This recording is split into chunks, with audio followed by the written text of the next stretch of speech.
नमस्कार दोस्तों, कैसे हो आप सब लोग। उम्मीद करता हूँ आप सभी अच्छे होंगे। वर्मन क्लासेज में आप सभी का स्वागत है।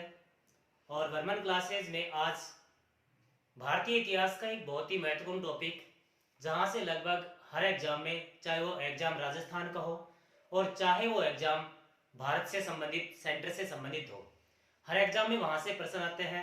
हम वो शुरू करते हैं।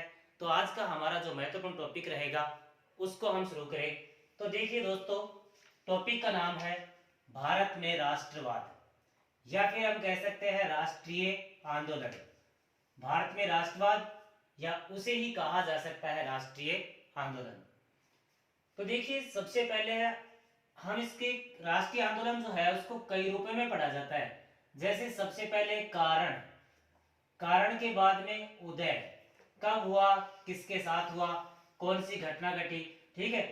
फिर उसके साथ विभिन्न प्रकार की घटनाएं, और लास्ट में पढ़ा जाता है परिणाम। लास्ट में परिणाम पढ़ा जाता है। इस प्रकार से हमारे पास जो राष्ट्रीय आंदोलन टॉपिक है उसमें हम ये सब बातें, ये सब तथ्य जो है इनका अध्ययन करेंगे। तो देखिए, सबसे पहले हमारे सामने क्या तथ्य आ रहा है, कारण। देखिए, राष्ट्रवाद के बारे में थोड़ा सा जानना जरूरी है कि होता क्या है। देखिए, सबसे पहले हम चर्चा करें राष्ट्रवाद। पहली जो बात है उसको देखेंगे। राष्ट्रवाद विश्व में सर्वप्रथम फ्रांस में आया। हम जानते हैं फ्रांस में क्रांति हुई थी 1789 को, ठीक है। और क्रांति के बाद हम बात करें,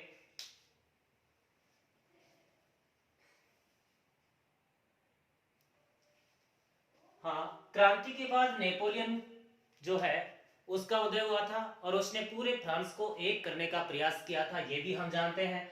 हम ये जानते हैं कि फ्रांस को पिता का दर्जा दिया गया, कि जो छोटी छोटी बातें हैं, हर राज्य में, हर स्टेट में अलग बातें हैं, ठीक है। अलग मापतोल की इकाई है, अलग मुद्रा है, इन सबको बंद करके पूरे देश का एक प्रतीक चिन्ह जो है वो बनाया जाए, इस प्रकार का कोई विचार किया गया। तो ऐसे ही भारत में किया गया था। जैसे फ्रांस को पिता का दर्जा दिया गया है, ऐसे ही भारत को माता का दर्जा दिया गया है। हम सब जानते हैं भारत माता जो है वो शब्द जो है वो काफी प्रचलित है। देखिए, यहाँ है भारत में राष्ट्रवाद की बात करें, इसका अर्थ क्या होता है ये तो समझना बहुत ही जरूरी है। इसका अर्थ होता है राष्ट्र के प्रति समर्पण की भावना। राष्ट्र के प्रति समर्पण की भावना, ये ध्यान रखना। यानी कि इतना समर्पण कि उससे ऊपर हमारे लिए कुछ भी चीज नहीं है। इतना समर्पण जो होता है वो है। तो देखिए, जैसे सिपाही होते हैं, जैसे हमारे आर्मी के जो भाई बंद होते हैं, फौज में होते हैं, वो लोगों की बात करें तो वो सीमा के ऊपर युद्ध करते हैं। तो हम ये जानते हैं कि जब गोली चलती है तो उनको भी दर्द तो होता ही होगा, उनके भी लगती होगी, लेकिन वो कभी भी पीछे कदम नहीं हटाते, आगे बढ़ते। क्यों? क्या उनमें क्षेत्रवाद की भावना नहीं है? सब देखते हैं, कोई बंगाल का है, कोई असम का है, कोई यूपी का है, कोई राजस्थान का है, लेकिन वो इस बारे में नहीं सोचते। उनके अंदर सोच विकसित कर दी जाती है राष्ट्रवाद की, यानी कि एक देश की बात, कि भारत जो है उससे बड़ा हमारे लिए कोई भी नहीं है, इसलिए वो आगे ही चलते रहते हैं। तो सबसे पहला हमारा जो टॉपिक रहेगा राष्ट्रीय आंदोलन या राष्ट्रवाद से, हम ये भी पढ़ेंगे राष्ट्रवाद जो है वो 3 चरणों में चला। 3 चरण, इन सबको पढ़ेंगे। पर इन सबसे पूर्व हमें पढ़ना क्या है भाई? इन सबसे पूर्व हमें पढ़ना है कारण। जब तक हमें कारण का नहीं पता तब तक, तो एक साथ मैं सारे कारण यहाँ लिख दे रहा हूं, फिर उसके बाद में एक एक का थोड़ा थोड़ा व्याख्यात्मक हम हल करेंगे। सबसे पहला कारण है 1857 की क्रांति की असफलता। हम सभी जानते हैं कि 1857 की क्रांति सफल नहीं हुई थी। अगर सफल हो जाती तो हमारा देश उसी समय आजाद हो जाता, ठीक है। तो अभी अभी चर्चा करेंगे हम। नंबर 2, लॉर्ड लिटन की प्रतिक्रियावादी नीति, ठीक है। एक बार आप इन सबको उतार लेंगे, कारणों को एक साथ, फिर हम एक एक कारण को चलेंगे जिन कारणों से परीक्षाओं में प्रश्न आते हैं। अभी राजस्थान पुलिस में भी यहां से प्रश्न आया है, ठीक है। तीसरा कारण ले हम, तीसरा कारण है लॉर्ड रिपन के सुधार। देखो, एक की नीति है प्रतिक्रियावादी।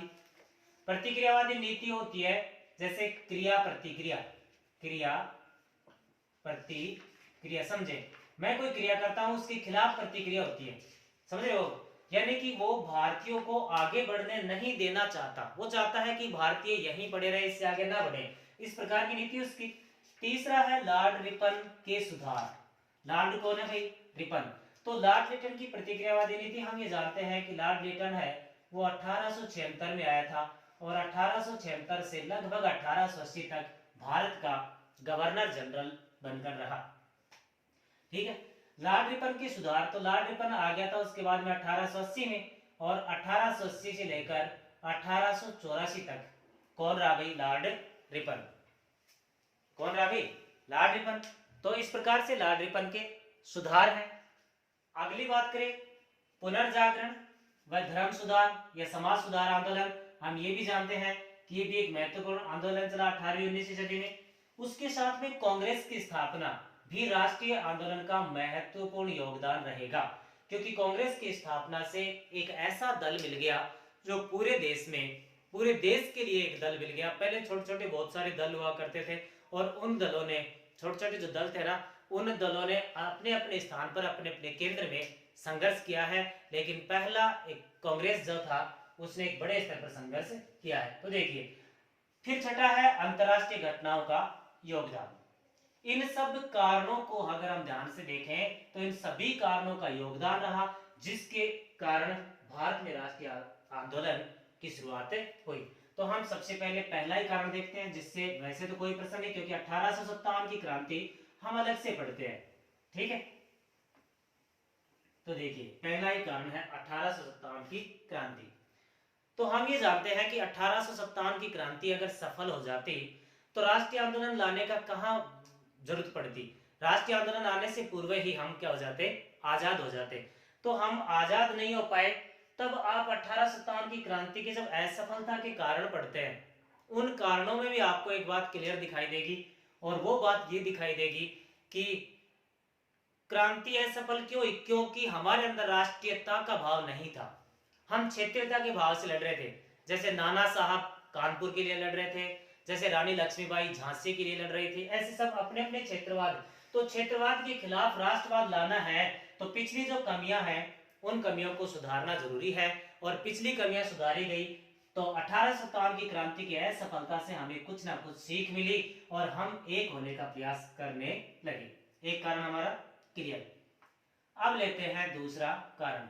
अब हम एक एक कारण की व्याख्यात्मक पढ़ेंगे। दूसरा कारण था लॉर्ड लिटन की प्रतिक्रिया।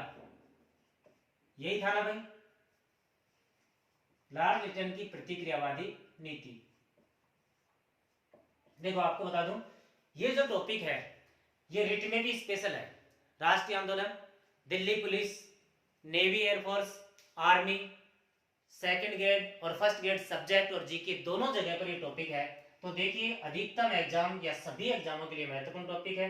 तो लॉर्ड लिटन की प्रतिक्रियावादी नीतियां, हमने बात भी की थी कि लॉर्ड लिटन 1876 में भारत का गवर्नर जनरल बनकर आ गया था। तो हमें पूरी, मतलब गवर्नर नहीं पढ़ रहे, इस बात का ध्यान रखना, हम राष्ट्रीय आंदोलन पढ़ रहे हैं, यानी कि टॉपिक को टॉपिक के स्थान पर पढ़ना अनिवार्य है।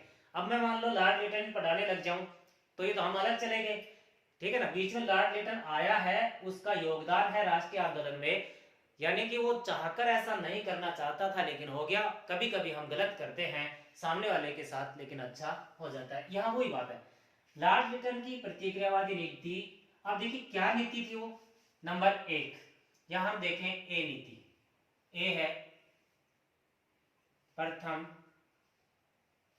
दिल्ली दरबार, या पहले उससे पहले हम छोटी सी एक बात कर ले लॉर्ड लिटन के बारे में, थोड़ा बहुत तो जान लेते हैं। लॉर्ड लिटन जो है इसे कहा जाता है ओवन मेरीडेथ, ये ध्यान रखना। अब मैं यही बता रहा हूं तो ये भी बताऊंगा कि क्यों कहा जाता है। ओवन मेरीडेथ कहा जाता है लॉर्ड लिटन को, और इसलिए कहा जाता है कि इसकी विशेषकर साहित्य में रुचि थी। साहित्य में रुचि थी। देखो, साहित्यकार था लेकिन वैसे बदमाश था, भारतीयों को परेशान करने वाला आदमी था, और आते ही भारतीयों के खिलाफ नीतियां बनाना शुरू कर दिया। ऐसा था लॉर्ड लिटन, और 1876 में भारत का गवर्नर जनरल बनकर आ गया। तो देखिए इसने पहला काम क्या किया जिससे भारतीय लोग परेशान हुए और परेशान भारतीयों ने अपने आप को एकजुट किया, अपने आप को राष्ट्रवाद की धारा में ढाल लिया है। ठीक है, निश्चित ही आप लोगों की समझ में आएगा, लगातार जुड़े रहे। तो देखिए ए टॉपिक लीजिए, ए है प्रथम दिल्ली दरबार। समझना, एक एक को लेकर चलते हैं। प्रथम दिल्ली दरबार का आयोजन,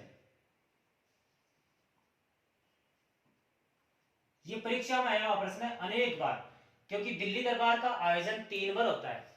कितनी बार भाई? 3 बार। बाद में तो इलाहाबाद दरबार भी लगता है, कानपुर दरबार भी लगता है, पर दिल्ली दरबार 3 बार लगता है। तीनों प्रश्न तीनों आए हुए हैं। ठीक है, पिछली बार दिल्ली पुलिस में, पिछली एग्जाम में दिल्ली पुलिस में प्रश्न आ गया था राष्ट्रवाद के 3 चरण में से कौन सा नहीं है, तो चौथा जो ऑप्शन दिया हुआ था वो नहीं है। ठीक है, वो सब हम राष्ट्रवाद की जगह ही पर आएंगे, जैसे उदारवादी युग, उग्रवादी युग और गांधीवादी युग। इनमें से कौन सा युग नहीं था? एक चौथा ऑप्शन दिया हुआ था दिल्ली पुलिस के एग्जाम में। तो कभी कभी हम बहुत अंदर ना जाएं और ऊपर से बाहर से ही परीक्षाओं में प्रश्न आ जाते हैं, तो ध्यान देंगे आप। तो देखिए हमारा प्रश्न क्या करता है, प्रथम दिल्ली दरबार का आयोजन कब हुआ? 1877। बहुत ही मोस्ट क्वेश्चन। प्रथम दिल्ली दरबार का आयोजन किसने किया? सबको पता है, गवर्नर जनरल लॉर्ड लिटन था 1877 में। और इसमें क्या किया उसकी भी हम चर्चा कर लेते हैं। इसने क्या किया था? महारानी एलिजाबेथ। महारानी कौन है भाई? नहीं, महारानी विक्टोरिया है, एलिजाबेथ तो ईस्ट इंडिया कंपनी से। इसने क्या किया? महारानी विक्टोरिया जो है, महारानी विक्टोरिया को दिल्ली दरबार में बुलाया, महारानी विक्टोरिया का स्वागत किया। एक बात तो आपने को क्या दिक्कत है, कर लो। लेकिन समस्या कहां है? इसे केसरी ए हिंद की उपाधि दी, ये ध्यान रखना।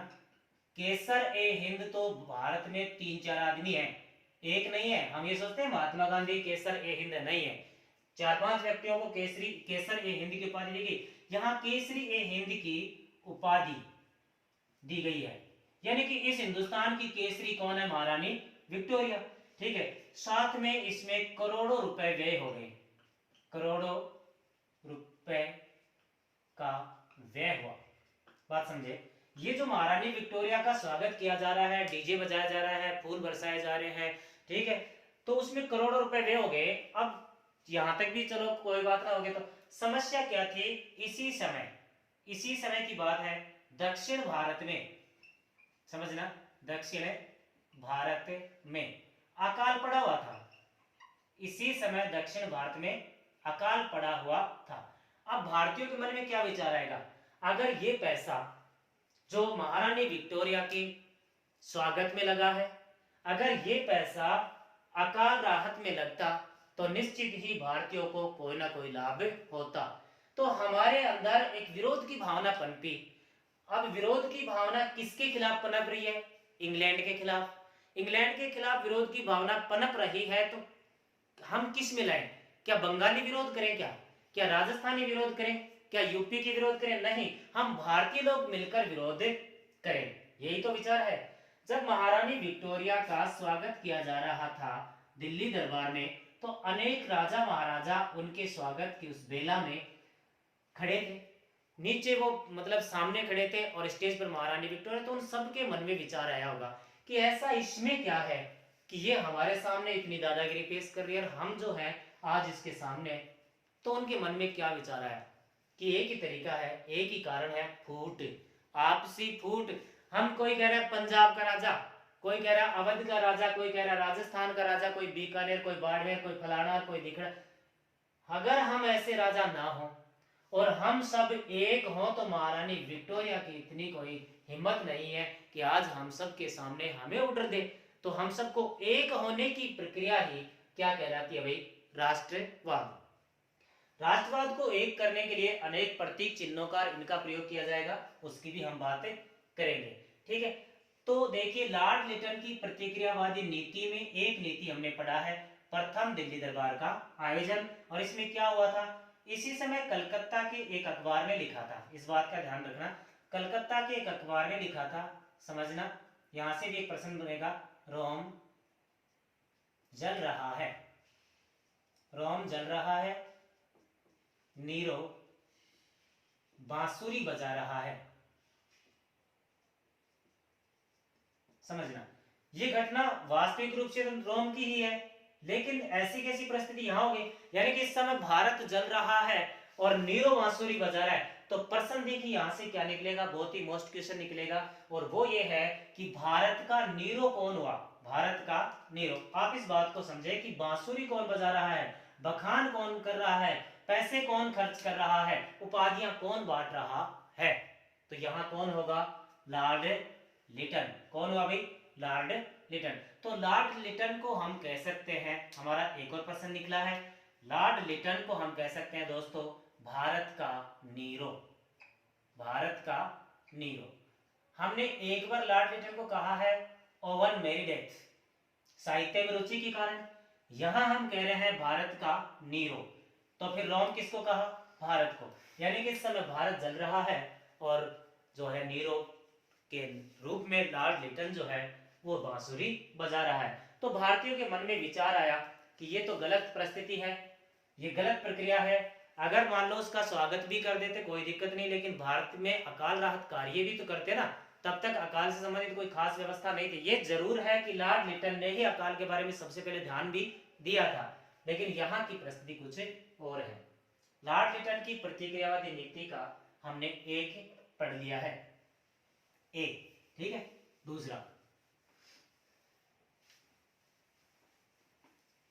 दूसरा देखना भाई, बी है, बी समझना, बी क्या है, बी है vernacular press act, vernacular press act. Rajasthan police में इस बार फर्स्ट जो पेपर हुआ था उसमें परीक्षा में प्रश्न आया था, और वर्नाक्यूलर प्रेस एक्ट जो है वो 1878 में पारित हो गया, और 1878 में गवर्नर जनरल कौन था, लॉर्ड लिटन। अब आप समझ गए होंगे प्रेस एक्ट क्या कहना चाहता है। देखो हम ये जानते हैं कि भारतीयों को एक होने में प्रेस की भी महत्वपूर्ण योगदान है, राष्ट्रीय विचारधारा को ऊंचा करने में प्रेस की योगदान रहा, प्रेरणा रही, तो क्यों नहीं कि प्रेस को रोक दिया जाए। तो वर्नाक्यूलर प्रेस एक्ट क्या है, प्रेस पर प्रतिबंध, प्रेस की स्वतंत्रता पर प्रतिबंध है, यानी कि वो नहीं चाहते कि इनके पास अखबार आए, इनके पास मतलब जागरूकता आए, ठीक है। तो इसके खिलाफ हम सब क्या हुए, एकजुट। तो वर्नाक्यूलर प्रेस एक्ट है, इसके खिलाफ हम सब क्या हो गए भाई, एकजुट। सी देखिए, लॉर्ड लिटन का सी टॉपिक, अगला कार्य, लॉर्ड लिटन ने एक और कार्य किया, आर्म्स एक्ट, और आर्म्स एक्ट भी उसने पारित किया था 1878 में। समझना होता क्या है, पूरी प्रक्रिया समझना। आर्म्स एक्ट यानी कि आर्मी से संबंधित है, सेना से संबंधित एक्ट है, और इस एक्ट के अंदर क्या बात रखी गई, इस एक्ट के अंदर बात रखी गई कि भारतीयों को हथियार रखने पर प्रतिबंध लगा दिया गया। कितना बढ़िया, सिंपल सी परिभाषा मैंने ऊपर वाले की बताई है, वर्नाक्यूलर प्रेस एक्ट, प्रेस पर प्रतिबंध। आर्म्स एक्ट क्या है, भारतीयों के हथियार रखने पर प्रतिबंध। अब देखो इस लाइन, पूरी लाइन को पढ़ेंगे तो हथियार रखने पर प्रतिबंध में तो कोई दिक्कत नहीं, पर पूरी लाइन को ध्यान से पढ़ेंगे तो यहाँ पहला शब्द आएगा भारतीयों के, यानी कि सिर्फ भारतीय लोग ही हथियार नहीं रख सकते बगैर लाइसेंस, और लाइसेंस मिलना बहुत बड़ी बात हो जाएगी। क्यों, क्योंकि वो देंगे तो भी मिलेगी। तो भारतीयों को हथियार रखने पर प्रतिबंध लगा दिया गया। अब समस्या क्या थी कि अंग्रेज हथियार रख सकते हैं, भारतीय नहीं रख सकते, और हर गली हर नुक्कड़ पर अंग्रेज और भारतीयों का छोटा मोटा लड़ाई होती रहती है। तो इस लड़ाई में तो हम तो जीत ही नहीं सकते, और हथियार की सीमा कहां तक रहेगी इसका भी निश्चित पता नहीं था, यानी कि हो सकता है वो लाठी को ही हथियार मान ले, जबकि हमारे यहाँ लाठी रखना हर आदमी का एक तरीके से एक कर्तव्य सा की रहता है, हर आदमी हर बुजुर्ग जो अपने हाथ में लाठी रखता है। तो अब हथियार की सीमा में कौन कौन से हथियार आ रहे हैं ये भी कोई क्लियर नहीं है। तो समझ पा रहे होंगे, हमने कारण सिर्फ दूसरा पढ़ा है, लॉर्ड लिटन, ठीक है, तीसरे कारण को लीजिए। निश्चित ही अगर आप लगातार पढ़ते जाएंगे तो आपको प्रश्न जो है वो क्लियर होते चले जाएंगे आसानी से, तरीके से। ठीक है, कारण नंबर तीसरा देखिए आप, तीसरा कारण क्या कहता है? लॉर्ड रिपन के सुधार, या लॉर्ड रिपन के काल में कुछ घटना घटी होगी, इसने सुधार किया तो भी राष्ट्रीय आंदोलन में योगदान मिला, उसने लोगों को प्रताड़ित किया तो भी राष्ट्रीय आंदोलन आगे बढ़ा है। ठीक है, तो दोनों ही तरीके से राष्ट्रीय आंदोलन बढ़ा है या लोगों के विचारधारा जो है वो विकसित होती है। लॉर्ड रिपन के सुधार, अब आपको पता ही होगा लॉर्ड रिपन भारत का गवर्नर जनरल 1880 में बनकर आ गया था और 1880 से 1884 तक रहा था। ठीक है, इसमें एक विशेष बात ये देखें, लॉर्ड रिपन जो है, इस लॉर्ड रिपन को अनेक नामों से कह सकते हैं। इसे कह सकते हैं लॉर्ड रिपन को भारत का, देखो सबसे पहली बात, भारत का जेंटलमैन। लॉर्ड रिपन को क्या कह सकते हैं? भारत का जेंटलमैन। ठीक है, और कह सकते हैं भारत का सुधारक, यानी कि लॉर्ड रिपन जो है वो सुधार करने की, लॉर्ड रिपन सुधार करने की दृष्टि से भारत का सबसे महत्वपूर्ण मतलब गवर्नर जनरल है। पता हो तो स्थानीय स्वशासन का जनक, स्थानीय स्वशासन का जनक। ऐसे अनेक बातें हम लॉर्ड रिपन के लिए कह सकते हैं, क्योंकि अच्छा व्यक्ति है। तो अच्छा व्यक्ति है तो बात चलेगी स्थानीय स्वशासन का जनक। अब इसने काम तो बहुत ज्यादा किए थे, जैसे अकाल संहिता की इसने स्थापना कर दी थी, पर वो इसके कार्यों में आएंगे, हम तो वो कार्य पढ़ेंगे जिससे राष्ट्रीय आंदोलन में योगदान मिला है, वही कार्य पढ़ेंगे। तो लॉर्ड रिपन के सुधारों में देखना, ए क्या हो सकता है? प्रथम नियमित जनगणना, प्रथम नियमित जनगणना, ये पहला कार्य है। हम ये जानते हैं प्रथम नियमित जनगणना कब हो गई थी? 1881 में। उससे पूर्व जनगणना तो देखिए, हम पूरी बात करें, उससे पूर्व जनगणना जो है वो 1878 में हो चुकी थी। 1872 में जनगणना हो चुकी थी लॉर्ड मेयो के काल में। उस समय लॉर्ड कौन था? मेयो। लेकिन वो जनगणना जो है वो नियमित नहीं थी। तो प्रथम नियमित जनगणना 1881 में हुई। इससे भी राष्ट्रीय आंदोलन में योगदान मिला। कैसे मिला उसको भी समझे, पूरी बात को समझ कर हम चलेंगे आगे। इस तरीके से मिला, हमें हमारी शक्ति का आभास हुआ। जनगणना से हमें पता लगा कि हम पहले तो रियासतों के बारे में सोचते थे कि मारवाड़ रियासत की इतनी ताकत है, कि बीकानेर रियासत की इतनी ताकत है, ठीक है, जूनागढ़ रियासत की इतनी ताकत है, इतनी बड़ी सेना है। पर अब जब भारत की नियमित जनगणना हुई तो पता लगा कि इतनी जनसंख्या है भारत में, इतनी ताकत है भारत में, इतने युवा है भारत में, इतनी सेना है भारत के पास, तो फिर ब्रिटेन यहाँ हम पर कानून चला रहा है। तो इसका मतलब हमारे अंदर हमारी शक्ति का आभास हो रहा है। तो इस नियमित जनगणना से भी हमें हमारे अंदर राष्ट्रवाद की धारा विकसित हुई है। बी टॉपिक है इल्बर्ट बिल विवाद। बहुत ही महत्वपूर्ण टॉपिक है, बहुत बार परीक्षाओं में प्रश्न आता ही रहता है।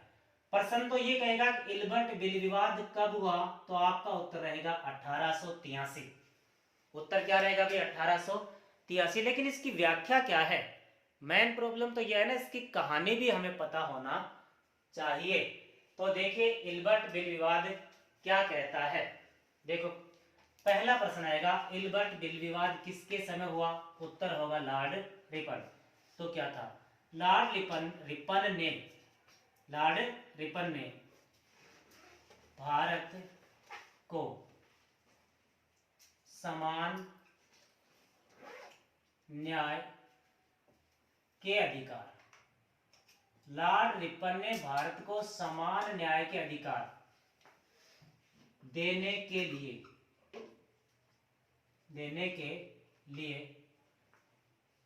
इल्बर्ट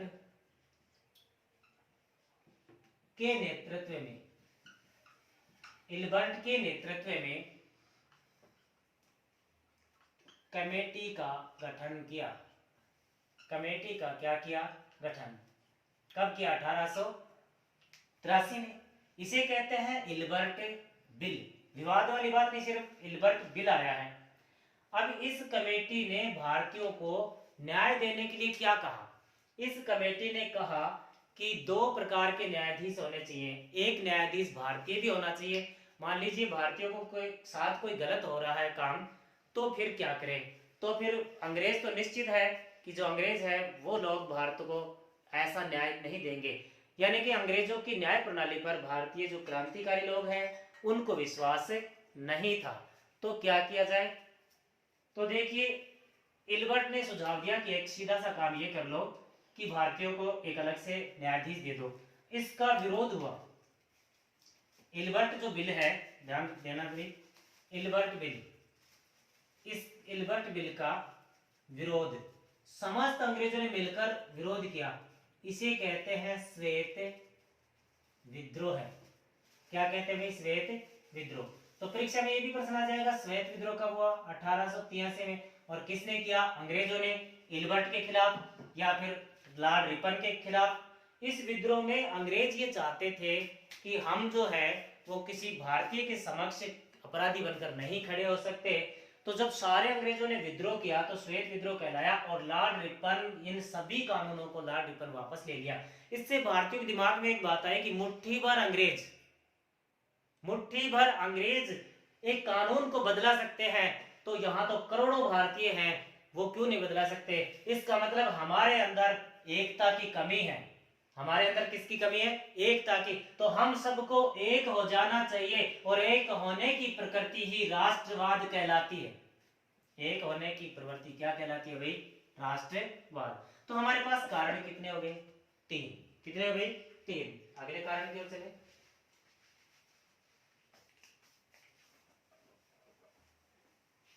हाँ देखिए, नंबर 4 कारण था पुनर्जागरण व धर्म सुधार आंदोलन। उसमें देखो हम व्याख्या, बस प्रश्न तो कुछ है नहीं, व्याख्या ही है, फिर भी देख लेते हैं। नंबर 4 देखना ध्यान से, पुनर्जागरण व धर्म सुधार। पुनर्जागरण व धर्म सुधार। तो देखिए, पुनर्जागरण व,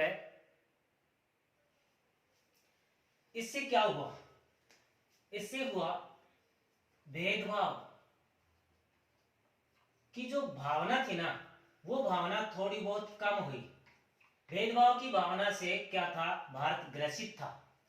छुआछूत भेदभाव की भावना चल रही थी। पुनर्जागरण आंदोलन ने उस भावना को कम किया, और ये जो आंदोलन था, राष्ट्रीय आंदोलन समझे या कोई भी बात है, इस विचार को गांव-गांव तक जोड़ने का प्रयास किया। हिंदू को हिंदू समझाने का प्रयास किया, और हिंदी के ऊपर बल दिया, जिससे हमारे अंदर एक तरीके से एकता की भावना विकसित होने लगी कि जैसे राष्ट्र हमारा एक है। जैसे आप समझ सकते हो कि स्वराज्य जैसी बात स्वामी दयानंद सरस्वती ने की है, ठीक है, और स्वामी विवेकानंद जो है उन्होंने भी बड़े बड़े युवाओं को उठाने का प्रयास किया।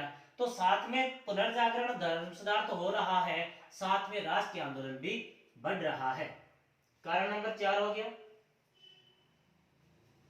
कारण नंबर 5 देखना, कारण नंबर 5, अंतरराष्ट्रीय घटनाओं का योगदान। उस समय अंतरराष्ट्रीय घटनाएं कुछ ऐसी घट रही थी, ठीक है, जैसे रूस की क्रांति समझे हम, ठीक है, उस समय, उससे पहले फ्रांस में क्रांति हो चुकी थी, उससे पहले अमेरिका में भी लगभग राष्ट्रीय आंदोलन चल चुका था, या फिर राष्ट्रीय या आजादी की लड़ाई चल चुकी थी, एकता की बात हो चुकी थी, ठीक है। छोटे छोटे बहुत से ऐसे देश थे जिन्होंने बड़े बड़े देशों को पराजित किया है। इस भावना से, इस प्रेरणा से भारतीयों को प्रेरणा मिली कि जब वो लोग अपने आप को आगे बढ़ा सकते हैं, अपने आप में एकता स्थापित कर सकते हैं, तो हम क्यों नहीं। इस बात को देखते हुए भारतीयों में धीरे धीरे एकता की भावना पनपने लगी है। भारतीयों में धीरे धीरे क्या पनपने लगी भाई? एकता की भावना। कारण नंबर 4 लेते हैं, 6। लास्ट कारण उसको हम पूरी तरीके से बाद में पढ़ेंगे नेक्स्ट टॉपिक में। देखिए नंबर 6, नंबर 6 है कांग्रेस की स्थापना। कांग्रेस की स्थापना क्या भाई? कांग्रेस की स्थापना सब जानते हैं 28 दिसंबर 1885। इससे क्या हुआ? इससे क्या हुआ? कांग्रेस की स्थापना से राष्ट्रीय आंदोलन को योगदान कैसे मिला? इससे यह मिला कि राष्ट्रीय स्तर की राष्ट्रीय स्तर का दल, बात समझें, इससे पूर्व जितने भी दल थे वो छोटे छोटे दल थे। कोई बंगाल में चल रहा है, कोई पंजाब में चल रहा है, कोई बाड़मेर में चल रहा है, कोई कहीं चल रहा है। लेकिन कांग्रेस की स्थापना ने क्या किया? इन सबको राष्ट्रीय स्तर का नेतृत्व दे दिया।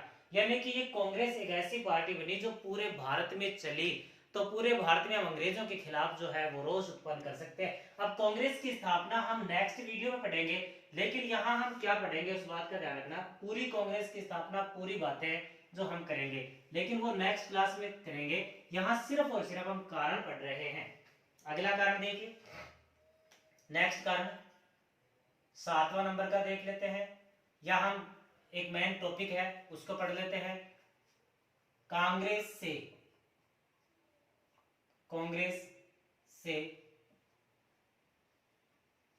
पूर्व की संस्थाएं। ऐसा तो नहीं है ना कि भाई भारत में कांग्रेस से पूर्व की संस्थाएं, ऐसी बात नहीं है कि इससे पहले भारत में संस्थाएं नहीं थी, ऐसी बात थोड़ी है। संस्थाएं तो थी, लेकिन वो छोटी छोटी संस्थाएं थी, राज्य स्तर या क्षेत्रीय स्तर की संस्थाएं थी। तो कांग्रेस से पहले कौन कौन सी संस्थाएं चल रही थी, इस प्रश्न को हम क्लियर करने का प्रयास करते हैं, और इस प्रश्न से भी परीक्षाओं में प्रश्न आया करते हैं। तो देखिए क्या प्रयास करें हम। सबसे पहली संस्था लेकर चलते हैं 1838 में। प्रथम संस्था 1838 में लैंड होल्डर्स सोसाइटी।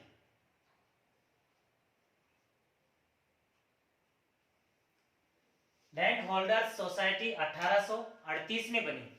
ये भारत की पहली संस्था मानी जाती है, भारत की पहली संस्था मानी जाती है।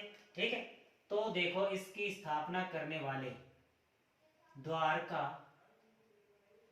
नाथ टैगोर, द्वारका नाथ टैगोर, इन्होंने स्थापना कर दी। इसे हम कहेंगे भारत की प्रथम राजनीतिक संस्था। इसे हम क्या कहें भाई? सबको दिख रहा होगा क्लियर? समझ पा रहे हैं तो कमेंट करें। बढ़िया, समझ पा रहे हैं तो ये भारत की पहली क्या है? राजनीतिक संस्था, लैंड होल्डर्स सोसाइटी। और कब बनी है? 1838 में। कब बनी है भाई? 1838 में बनी है। ठीक है, बनाने वाले हैं द्वारका नाथ टैगोर। दूसरी संस्था देखना,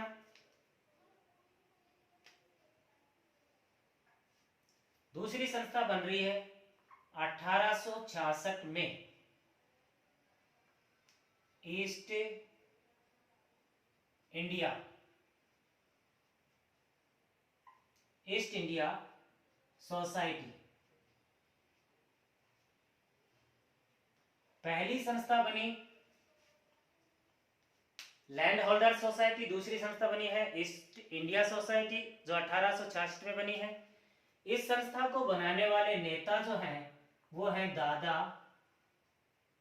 भाई नौरोजी। हम पूरी चर्चा करेंगे नौरोजी की भी, बाल गंगाधर तिलक की भी, हर आदमी की पूरी चर्चा। आज का क्लास हमारी सिर्फ कारण की ही है, दादा भाई नौरोजी। ठीक है, तीसरी संस्था लेकर चले हम। तीसरी संस्था है 1876 में बन रही है, 1876 में। संस्था का नाम है इंडियन एसोसिएशन। इंडियन एसोसिएशन 1876 में बनी है। बनाने वाले हैं एस एन बनर्जी। बनाने वाले कौन है भाई? S N Banerjee. S N Banerjee का मतलब है सुरेंद्र नाथ बनर्जी। इन्होंने इंडियन एसोसिएशन नामक एक संस्था की स्थापना कर दी। ठीक है। 1883 में नेशनल कॉन्फ्रेंस 1883 में नेशनल कॉन्फ्रेंस, और इसकी स्थापना भी कर दी किसने? एस एन बनर्जी ने। इंडियन एसोसिएशन का ही एक भाग, इंडियन एसोसिएशन का एक भाग नेशनल कॉन्फ्रेंस कहलाता है। एस एन बनर्जी ने उसको बनाया था और एस एन बनर्जी ने इसे बनाया था। ठीक है। 1883 में बन गया था। तो देखिए आगे की बात कि जो इंडियन एसोसिएशन है ये कांग्रेस से पूर्व की, ये इसकी हम चर्चा करें, प्रथम अखिल भारतीय संस्था थी।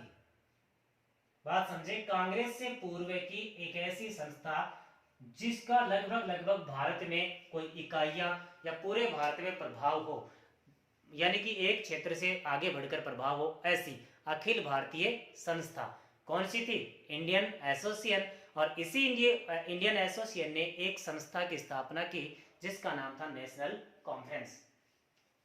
हाँ, 1885 में नेशनल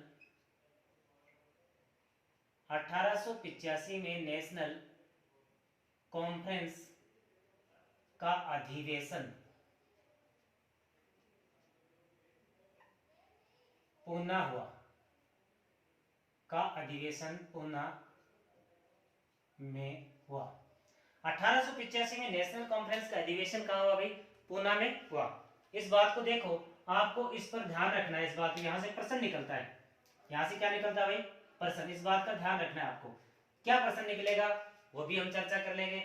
अब आपने पढ़ा होगा कांग्रेस की स्थापना। ये तो है कांग्रेस की स्थापना से पूर्व की संस्थाएं, ये तो है कांग्रेस की स्थापना से पूर्व की संस्थाएं।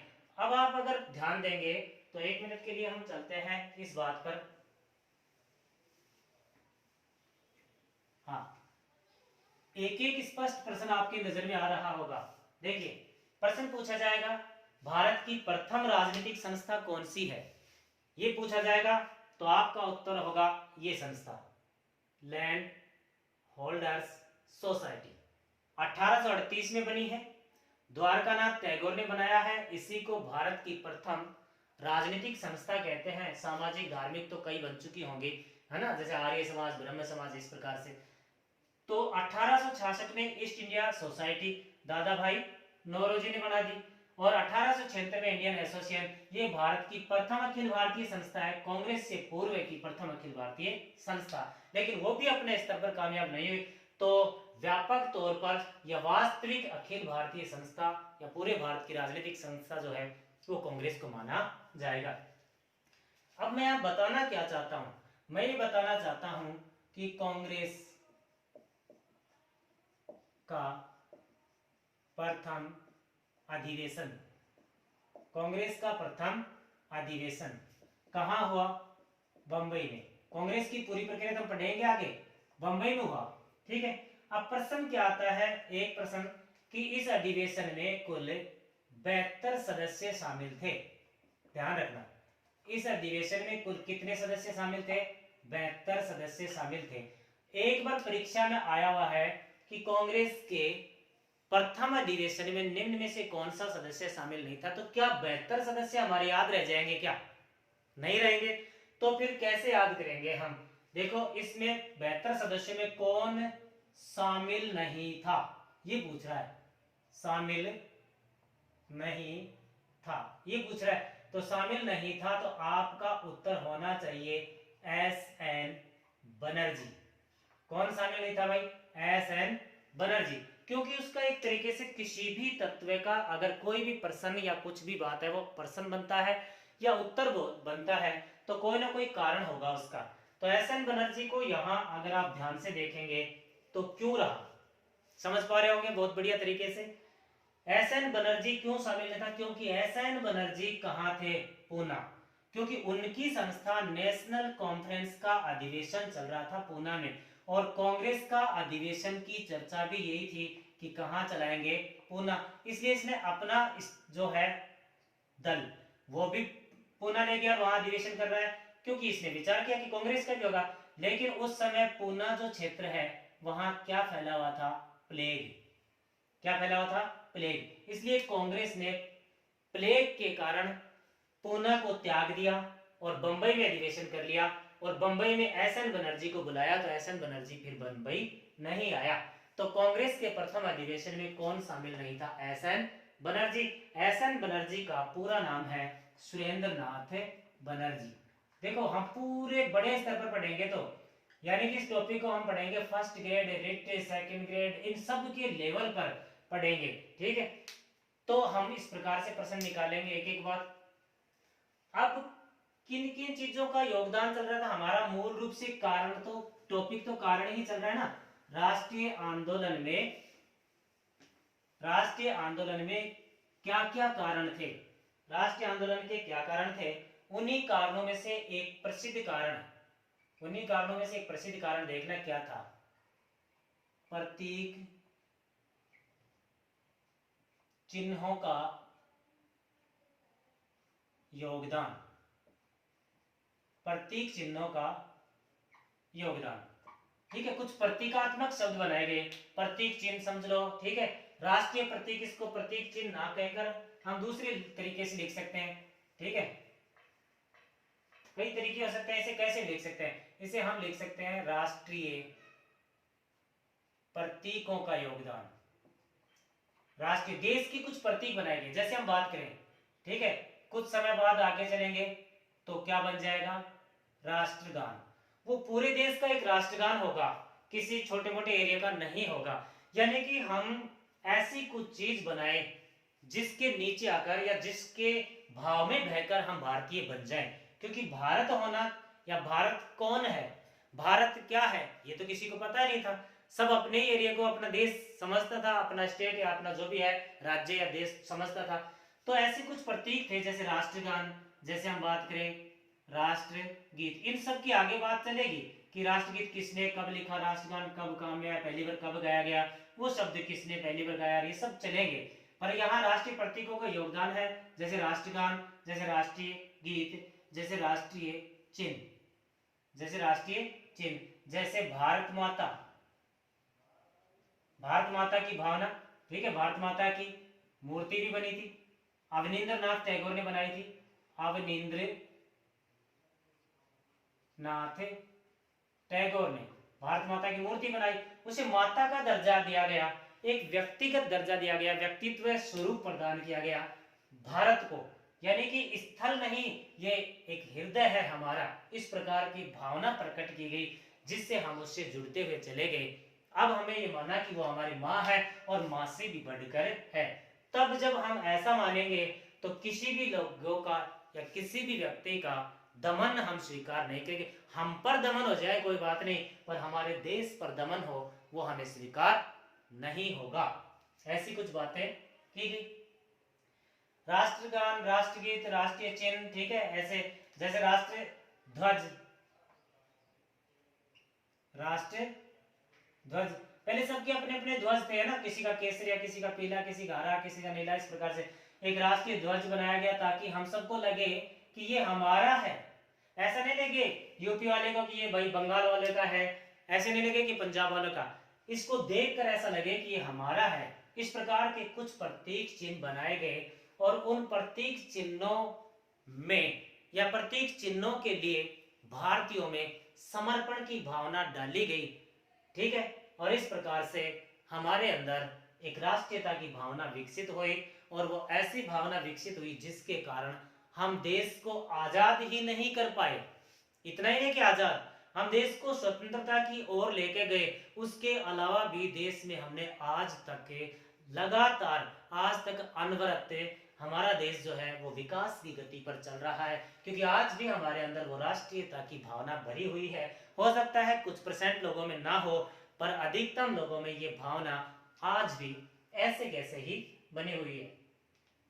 तो मित्रों, आज का ये क्लास आपको कैसी लगी, इस बारे में अपने विचार प्रकट कर सकते हैं। अगर क्लास अच्छी लगे तो लाइक करना, कमेंट करना, अपने दोस्तों को शेयर करना, और जो भी इस वीडियो पर, इस क्लास पर नए आए हों, वो इस चैनल को सब्सक्राइब करें। इस पर हिस्ट्री ही नहीं, रिट से संबंधित पूरा सामाजिक अध्ययन कराया जाएगा, और उसके अलावा फर्स्ट ग्रेड सेकंड ग्रेड के हर जो एग्जाम से संबंधित है उनसे संबंधित हिस्ट्री की यहाँ पर क्लास करवाई जाएगी, यहाँ तक कि वर्ल्ड हिस्ट्री की क्लास भी करवाई जाएगी। तो आप सभी से बस यही विनती है कि चैनल को सब्सक्राइब करें और वीडियो को लाइक करें, ठीक है। और जो भी आपके कोई सुझाव हैं वो कमेंट में आप सुझाव कर सकते हैं। आपके सुझाव सदैव सराहनीय रहेंगे, उन पर विचार किया जाएगा। तो आप सभी का तहे दिल से हार्दिक रूप में हार्दिक धन्यवाद। मैं अशोक वर्मा आप सभी का धन्यवाद करता हूं, ठीक है। आज की क्लास हमारी इतनी ही रहेगी, मिलते हैं नेक्स्ट क्लास में।